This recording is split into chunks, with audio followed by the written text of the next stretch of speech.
Hello दोस्तों, मेरा नाम है सत्येंद्र और मैं आज आप लोग को बताने वाला हूं कि आप अपने केस नंबर से अपनी हियरिंग चेक कर सकते हैं। जैसे आपका केस नंबर जो दिया गया है वो कंप्लीट केस नंबर दिया जाता है और उससे आप नेक्स्ट हियरिंग डेट कैसे चेक कर सकते हैं कि आने वाले डेट में इस केस की हियरिंग कब लगी है, वो आप कैसे चेक कर सकते हैं। और साथ ही मैं बताऊंगा कि आप इस केस को क्वाज लिस्ट में कैसे मैच करवा सकते हैं। दोनों इन्फॉर्मेशन मैं इस वीडियो में बताने वाला हूं। वीडियो को पूरा देखेंगे तभी आपको समझ में आएगा। और जिस वेबसाइट को मैं बताऊंगा उस वेबसाइट का लिंक मैं आपको डिस्क्रिप्शन में दे दूंगा, आप वहां से भी जाके चेक कर सकते हैं। तो चलिए मैं आपको अपने लैपटॉप के स्क्रीन पे ले चलता हूँ और वहाँ से बताना शुरू करता हूँ। तो मैं अपने लैपटॉप के स्क्रीन पे आ चुका हूँ और यहाँ पे सबसे पहले मैं सर्च कर लेता हूँ कॉन्फोनेंट।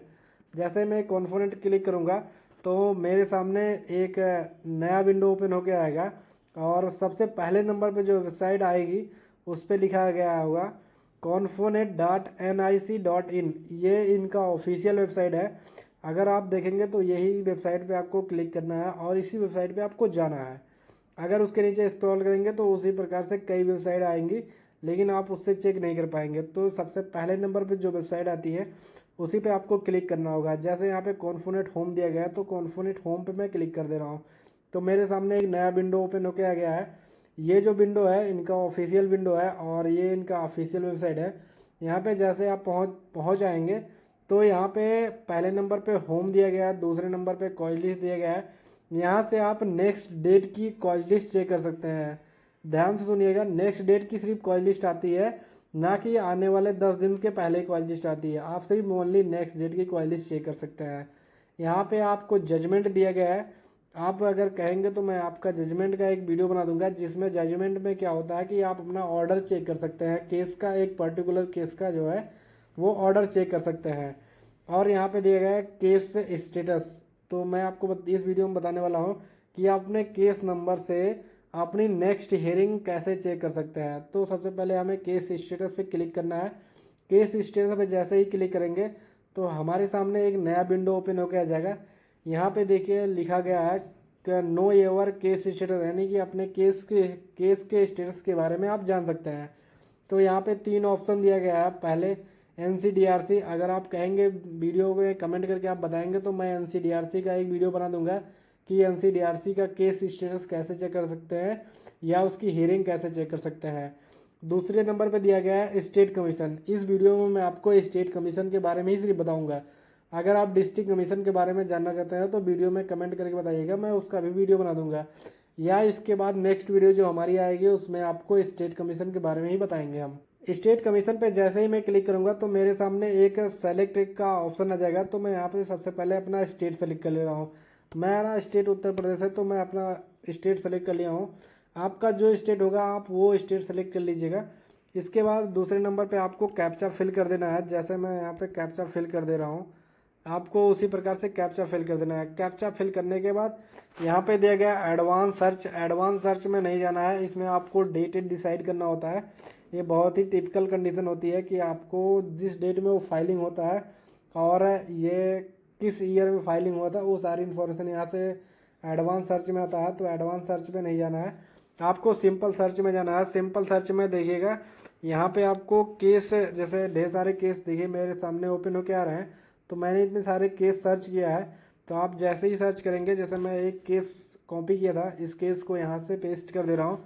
पेस्ट करने के बाद यहाँ सर्च करने का ऑप्शन आता है।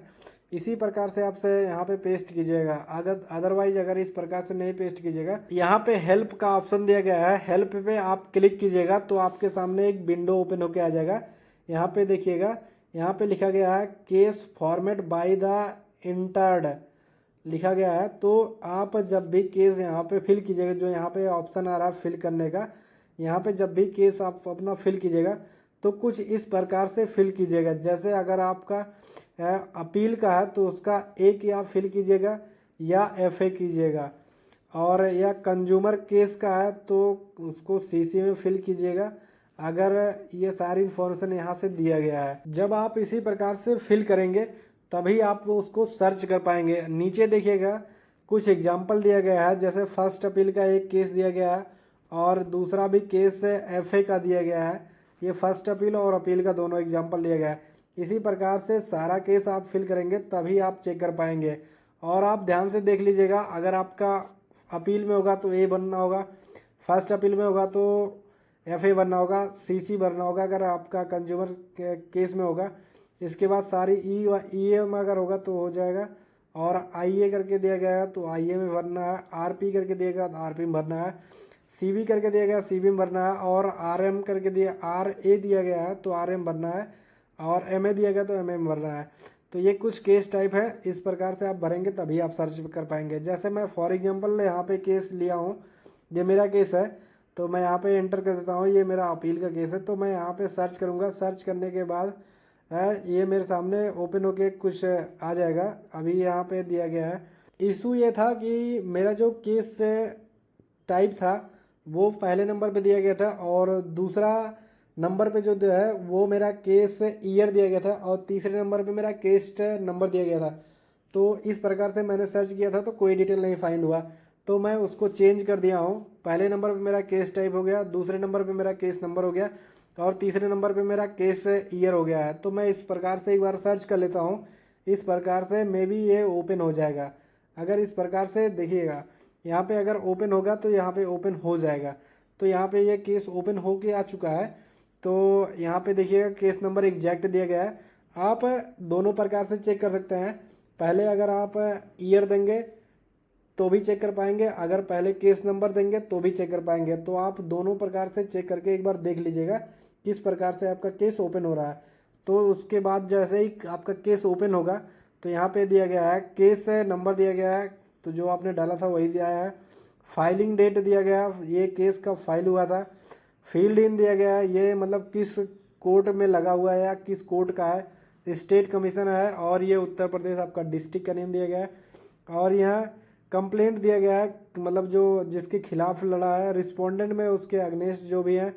और हियरिंग डेट 24 नवंबर यहाँ पे शो हो रहा है। ये हियरिंग डेट यहाँ ही से आप चेक कर सकते हैं, अपने आने वाले केस की हियरिंग डेट यहीं से चेक कर सकते हैं। अगर आपके केस में जो है हियरिंग डेट लगी होगी नेक्स्ट डेट की, तो यहाँ से आप चेक कर पाएंगे। और बाकी यहाँ पे केस कौन से स्टेज का है और सारी इन्फॉर्मेशन यहाँ दिया गया नीचे। तो ये था केस नंबर से अपने नेक्स्ट डेट की हियरिंग चेक करने का एक प्रॉपर सोल्यूशन। और अगर इस केस में जो है अपना ऑर्डर आप देखना चाहते हैं तो उसका कमेंट करके बताइएगा, तो मैं आपका उसका एक वीडियो प्रॉपर वीडियो बना दूंगा, उससे आप अपना ऑर्डर चेक कर पाएंगे। बस यार दोस्तों, ये छोटी सी इन्फॉर्मेशन थी। अगर वीडियो पसंद आए तो लाइक करना और चैनल को फिर सब्सक्राइब करना। मिलते हैं अपने नेक्स्ट वीडियो में एक नई जानकारी के साथ।